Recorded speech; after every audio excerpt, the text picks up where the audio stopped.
Coming back with a vengeance from missing the national finals last year, Jackie Crawford. Wasn't last. Wait a second.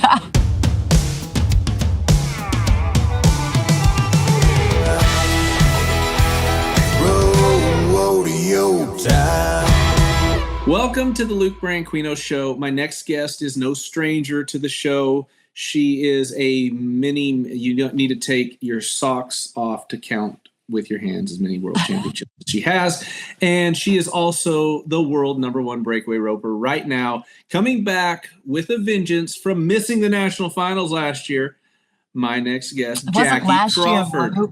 Wasn't last. Wait a second. What year was it? 2 years ago. 2 years ago. Well, she's come back with a vengeance. Close, that's though. You're close. You're close. Yeah. But either way, vengeance. You come back with vengeance. You have something to prove, and that's to get another gold buckle. You know, that'd be fun, wouldn't it? Right. That'd be a fun little task to get done. Well, why wouldn't it be? I mean, who doesn't want gold? Yeah, exactly. You have enough of them. You can. What do we make? Concho belts instead of just make gold buckle belts. You could have like 17 of them or something. That's a good idea. That'd be heavy though. It's kind of a cool idea though. I've been wondering what you do with those. All right, let's talk about this year because. Obviously, missed the national finals 2 years ago. Did not have a national finals you wanted, obviously. Last year is almost like you weren't even there, so that's kind of why I thought that sounds so bad. I'm sorry. It's kind of the same. Basically, that's about how it felt. Right. Well, and I've had one of those, and it sucks. So 2024 comes around, you're like, it ain't happening again. And you get the win at one of the biggest rodeos of the year. Yeah, that was good. That was nice. That was kind of a turning point. It's like, all right, do you back off and just like, all right, I kind of got the finals made. Don't even have to go. Or is it like, give it one more shot.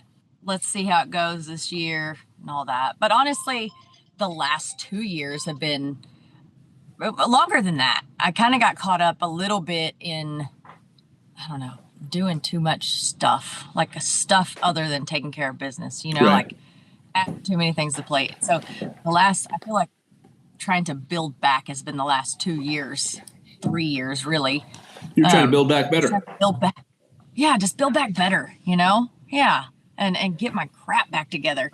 And so, we're making Jackie great again. That's what we're doing. Yeah. We're making Jackie great again. To have a good year, you know, I'm also on that verge of like, I don't know if I'll do this again. And so to have a good year, that's pretty sweet.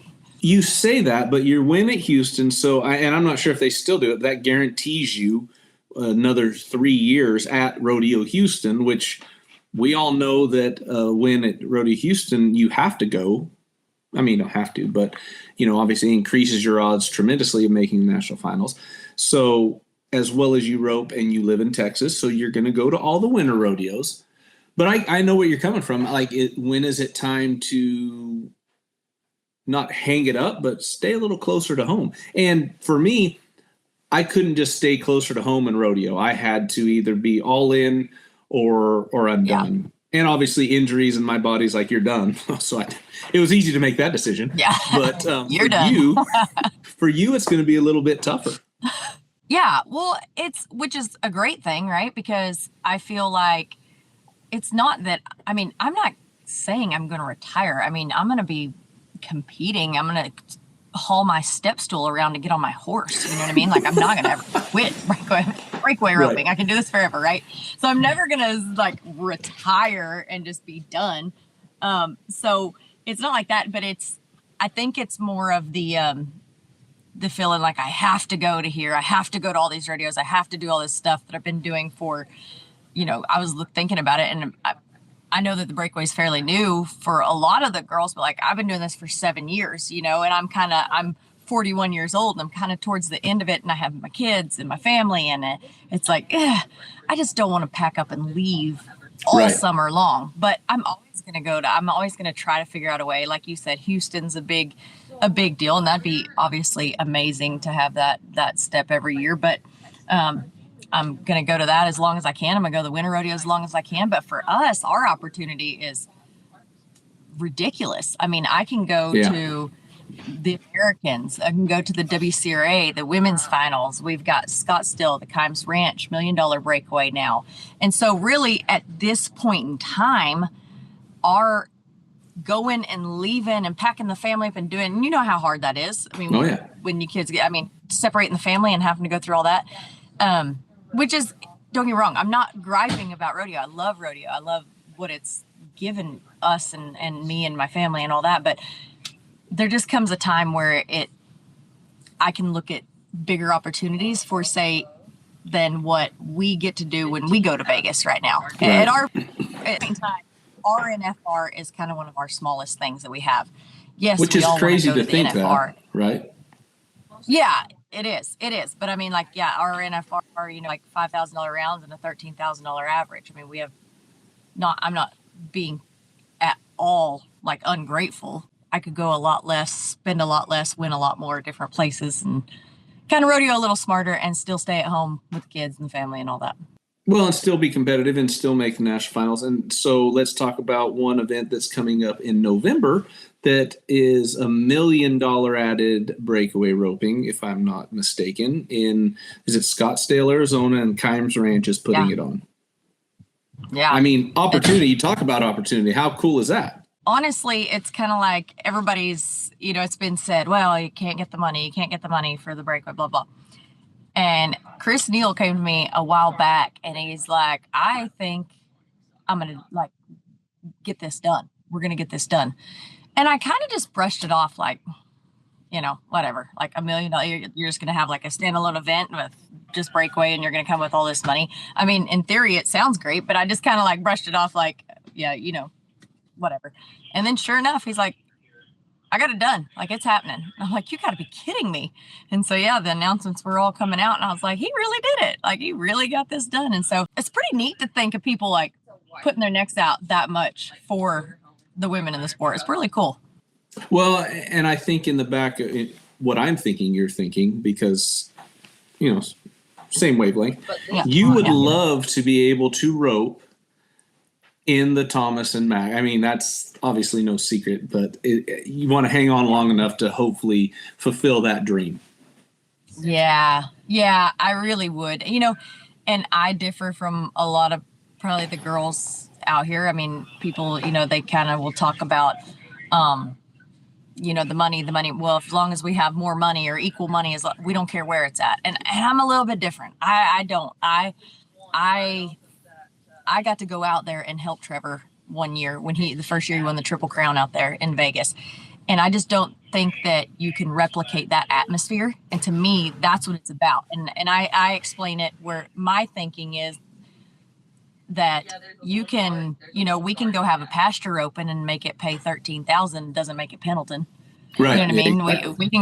We can go strap them out and make it a long score and do whatever we want. It doesn't make it Cheyenne, you know? And so to me, it is the atmosphere. And I think it is the, you know, being able to back in that box there, you know, right after the bulldogging's over and we just saw you throw one in three and freaking do the little booty shake thing. You know what I mean? Like, that to me is what is so cool about it. And so that is obviously the goal.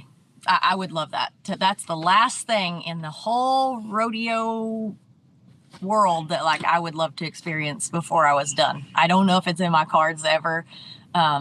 You know, it's not looking like it is, but that'd be the coolest thing to me.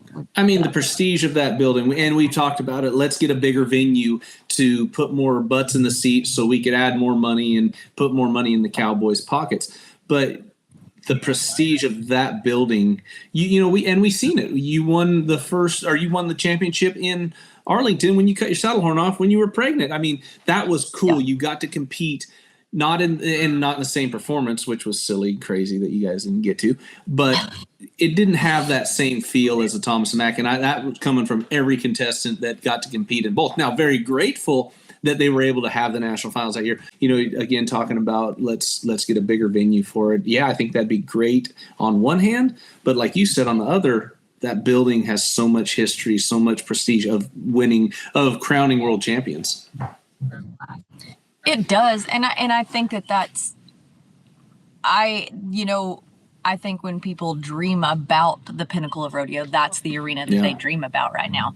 But I'm also, not to like contradict that, but I also think that if that was the evolution of where rodeo is going, I also think it'd be really cool if it did move venues. Now you're a first of this, and Breakaway's added, and we're still walking side by side, with you guys in this new era of what is to come of rodeo. You know what I mean?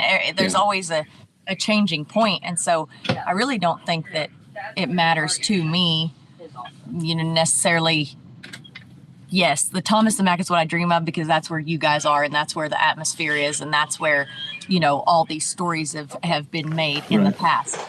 But I also think that new stories can be made at a new venue, and I still think it'd be cool the biggest thing to me is to be able to back in there and be a part of rodeo, not just a breakaway roper, not just, it'd be no different than if you just went to a standalone steer wrestling. You know what I mean? It's just not the same, Now, don't get me wrong, when you get a lot of money up, kind of like the Kimes Ranch, and you throw some really cool stuff like they're doing, that's going to be a stinking cool event. You got 3 concerts, you have the best in the world, and you've got $1 million up for grabs. Yeah, that changes things a little bit. That's going to be amazing, right? So I do like that they're like, hey, look, here it is. This can be done. This can be done. And so I think that's going to be cool. But at the end of the day, the ultimate goal and what we all dream about is to back in the box as part of rodeo. Yeah. Well, we're going to go to break, and we come back. I want to talk a little bit more about backing in the box as an actual event in the rodeo. Jackie Crawford joining us here on Luke Branquinho Show. We'll be right back. Questions on the Luke Branquinho Show. And every time these pop up, you guys make sure you ask, because we'll try to fire as many out as we can. Question from Rodeo Team Guffey. Has Stetson Wright told you when he was going to compete? Welcome back to the Luke Branquinho Show. Multiple many-time world champion Jackie Crawford joining us again, which it's always fun to have you on the show, which we actually were, last time you had you on the show, you were in studio, but studio was your tack room. That's so true. That was a good little episode, though. Yeah, that was awesome. I think in person is so much. I actually like in person better. In fact, Kai Hamilton was supposed to be here for an in-person. He flaked on me, so we had to call. He just woke up out of bed too, if you can imagine. He really let down the rodeo community and the Luke Branquinho Show followers. But let's go back to what we talked about, women's breakaway roping being part of the actual event. And you said something that when you said, I'm like, that's not even true, that if it does get in the Thomas and Mack, maybe you won't get to experience it. I look at JJ Hampton, who is, obviously older than you, still competing at a high level. So for you to say that, I wanted to walk over there and kind of give you a little nudge on the shoulder. Said you could be 80 and still have a chance to compete if they do finally move to Thomas and Mack. I wanted to get that out. I'm not going to disagree with you. Now, there are some girls that are outstanding, and they're coming up, and I think they're getting better every single year. However, because of the mentality that I have, I agree with you. You know what I mean? However, well, don't say that, because that puts doubt. I have no doubts. I have no doubts. What I have doubts of is my willingness to participate in order to qualify to go compete. And so that's where my hang up is that No, it's not a doubt, it's your choice. There's difference between doubts and choices. I choose not to. I don't doubt that I'd be able to. I don't know as I would ever choose to do that again, but you never know. You dangle that carrot in front of me, I don't know. Right. Well, I mean, the way it's grown now, it's so impressive. And even talking to you obviously off the show, but talking to Jordan Joe and other girls and seeing where it's been. And you guys got to experience where you wrote for $1,100 rounds at the when it was the WPRA, and now you're wherever you're at in the whole scheme of things, from almost start to now. The way it's grown, the support you've had, and we talked about the Kimes Ranch with $1 million added, and then you go straight into, I think you don't have maybe not even a week off before you go right into the national finals. Yeah, it's nuts. Yeah, it's crazy. It truly is. And I mean, honestly, just even thinking about it and how far it's come, it truly is credited to people that were innovative thinking enough to realize there is a whole pool of, let's face it, women who would really drive the industry. And I don't think that the everyday person that's maybe just rodeoing understands how much influence we have across the board. I mean, do you spend more money or does your wife spend more money? Do not set me up for that failure right there. Listen, we spend more money, okay? All the time. It doesn't even matter if it's for you. We spend more money right. all the time. And that's just, I don't care what industry you're in, that is a driving force. And so for our industry to have X amount of more women now competing in it, it drives money across the board. That drives money into everyone's pocket. And so I think it took a lot of very smart people to see that and be like, hey, we need to capitalize on this value within our industry. And so I think there's a lot of credit that has to be given to those people that stuck their necks out, and did stuff, the WCRA, the American, and really got the ball rolling on a higher level for us. And so then it's pretty obvious. Well, we talk about WCRA. It was, to me, the first that brought breakaway roping to the forefront for girls at a big payday. And I believe you won the $50,000 check at Kansas City, and I was there, and to see not only your excitement, but the crowd, the fans, the even contestants like, holy crap, this just happened. This is real. It really added a lot of, or it shined a light on, we have another event that could help enhance our sport. When they opened up and said that, hey, we're going to have breakaway at the first WCRA as an equal event and equal money and everything else, the floodgates open on women nominating. And I think that the ratio, I knew it at one time, I don't know it anymore, but the ratio of women nominating compared to a lot of the events was just, I think it was truly eye-opening. And it just, to me, that is what really just, boom, here goes the breakaway. Next to follow suit shortly was the American. When the American said, hey, we're gonna add breakaway, even though you don't get a chance at the million, and we're gonna pay $50,000. Okay, as opposed to 100,000 every. Hey, we're game on. You know how many runs they made in the pre-qualifying rounds? 500. And right. So, like, there was it was unbelievable. And you got the other events, and so all of a sudden it doesn't take a rocket scientist to start adding these numbers and things. The girls are kind of driving a lot of stuff right here. Right. Now, we don't make up the American, but if you look at the numbers, like I said, you don't have to be a rocket scientist to realize, wow, this breakaway really moves the needle when it comes to money flowing in and out and all that. So I think that those two events right off the bat they just catapulted it. And I think it really opened a lot more people's eyes. But thank goodness to the WCRA for having that foresight and having the guts to really stick their neck out and say, hey, we're doing this. And here we go. And then, it's funny because even at the American that first year, it was supposed to pay 50,000. And I think that the buzz was so big as to how many girls were in that it was kind of we're going to have to do something about this or this is going to look really bad. And I'm just speculating, we're all just speculating, because when we got to the meeting at the American, they went through all the announcements and then they announced, oh, and the breakaway is going to pay 100,000, not 50,000, because it was just crazy. It exploded, It was just nuts because it was like, whoa, this is the biggest event, but we're paying half, and so, but kudos to them because they could have just gone with the 50,000. So kudos to them for upping it and same thing. I think that it was just very eye-opening.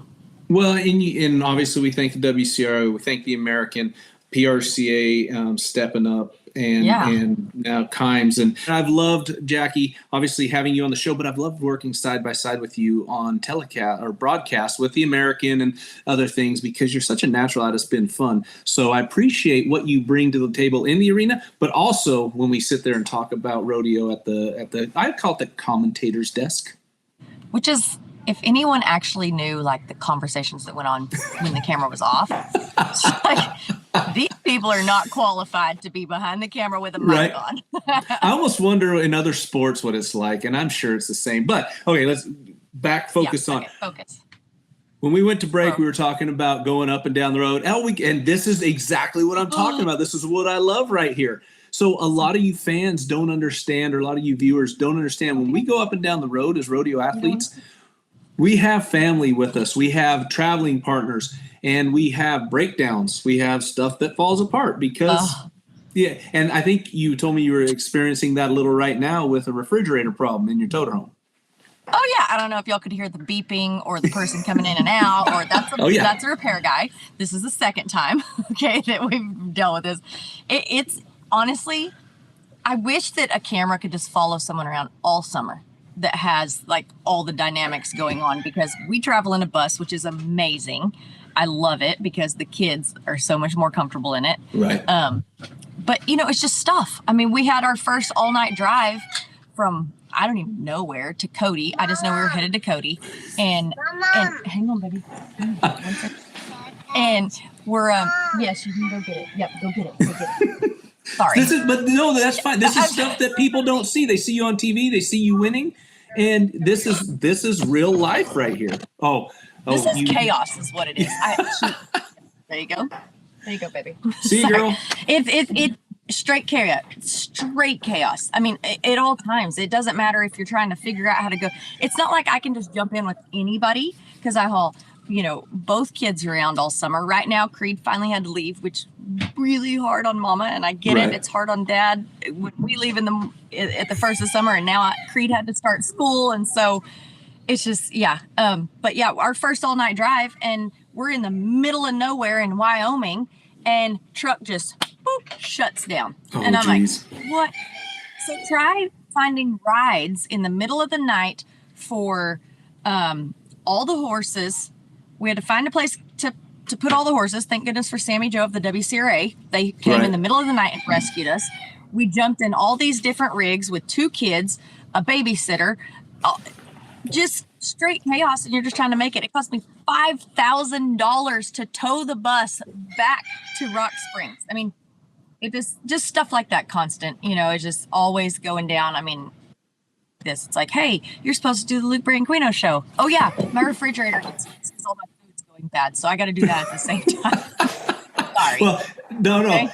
it's and that obviously a refrigerator can be, especially with the family and everything. It's tough. You need one. Yeah. I can remember we were coming from Canby back to Caldwell short round, and there was obviously 4 of us Bulldoggers, and I think Jason Miller, Gabe Ledoux, maybe Billy Buganig, and myself. 2 blowouts, same side. And anybody that knows anything about trailers full of horses and living quarters, they're fairly heavy. Uh-huh. Fortunately, somebody else pulled over to help us, but I didn't have a block that would get us lifted up high enough. So I had to run the one spare tire up on the rim, which I ruined. But as well as anybody, you have to do that to get to the next one so you could try to win enough money to pay for the stuff you just broke. So yeah, we had to take one off, run that tire up on that rim, change it, back it off, run that tire up on the rim we ruined, and then somebody let us borrow a spare, put it on, got to the rodeo, then people don't get to see the behind the scenes. Obviously, we've seen a little bit with people coming in and out of your toter home and Journey coming in on iPad. I mean, chaos that we live every day and love every bit of it. But that's just stuff a lot of people don't get to see. Not much left in the season. You're going to have a couple weeks and maintaining that number 1 spot, and just going to go ahead and try to go in number 1 in the world. Yeah, I mean, I would love it. Honestly, there has been so many girls roping good. Actually, I mean, I am 2nd in the world this week. I think when the standings are up there, they're not updated yet, but I think Josie Connor has just been such a phenomenal force this year. I mean, she is roping. It's unbelievable the year she's having. And yeah, so there might have been a lead change this week. I know there's a lead change this week. But that's okay. Puyallups this week. Right. And big money. Honestly, that's Taylor Munsell and I were talking, because she's right there in 3rd. And we were talking about how we're all just kind of battling it out at these rodeos. And yeah, they pay good and stuff. But for us, it's kind of funny because our biggest weeks are coming right now, because Puyallup, it pays as much as our NFR, basically. Pendleton pays really well. And now you've got Sioux Falls, which is bigger than our NFR. You've got Mandan that got added. That's going to be crazy. So it really doesn't matter right now who's even in the top. I mean, the whole top 10 could shake up after this next week. Right. And because, and it kind of dictates a little bit, because I think it's different for the guys. As long as you have the finals, get the finals made, so much can change at the finals, For right? sure. I mean, so much money is moved around at the finals. For us, it's $30,000 not really that round, way. 70-some thousand dollar average. You guys are $5,000 rounds and 13,000. Yeah. Right. And so you really can dictate a lot in this next month that Right. how things are going to play out, because there's just not enough money to move it around. So these big rodeos right here are kind of, that's what she said. She's like, we're just battling it out, and it really doesn't matter until this next month who's where, because so much can change. We, obviously we see the world standings. We look at it and see you right there, a veteran. Don't put Thanks, old. Luke. Yeah, a veteran. Sorry, that sounded horrible. Then young Josie Connor. But who's somebody else young and up and coming that has been kind of showing out this year that maybe make the national finals for the first time? Riley George is having a great year. She got on a bay horse that really fits her well, and man, she's just been she hit everywhere there for a while, and so she'll be a new one in there and shaking things up. And then Macy Young's going to be back in there. That she was at the inaugural Breakaway finals, and then she's looking like she's got it made this year. So there's some. Then your staples, you have, like your Taylor Munsell. She's always sitting right there, just wins her 3-4 rounds at the finals. And then, you've got D'Lo, who has a phenomenal winner. And then she comes, and when you go back in, if they go inside a building and put it back at 3 under, we're all toast, So if she decides to have one of her days, then we're she's going to come in and win how many rounds, and you go back and get it short like that. And so, but yeah, there's a few girls. I'd have to get my phone and really look at it, Luke. We got to cut this show anyway. It's time to cut it off. But Jackie, thank you for joining us. Obviously, we're going to be looking forward to you getting another gold buckle to put on one of your other concho belts. So just kind of space them out. And it's been fun watching you. It's been fun working with you, and I appreciate you coming on. For all you fans out there and people watching, thank you for watching Luke Branquinho Show, and we look forward to seeing you next week. That's what my biggest deal with rodeo athletes. We do a lot of stuff with OSU, so we're the main sponsor for the rodeo program, and then we're working a few deals throughout the college. I really want to be married to that university. And, just watching all that, rodeo there, it's a club. At all these colleges, It's a club. It's not considered a sport. So they get no Nike money, and Nike's just throwing money at the other sports. I mean, it's ridiculous. They don't. I mean, imagine telling a football or basketball player, all right, you got to drive to Chicago tonight because we play at noon tomorrow. We'll see you later.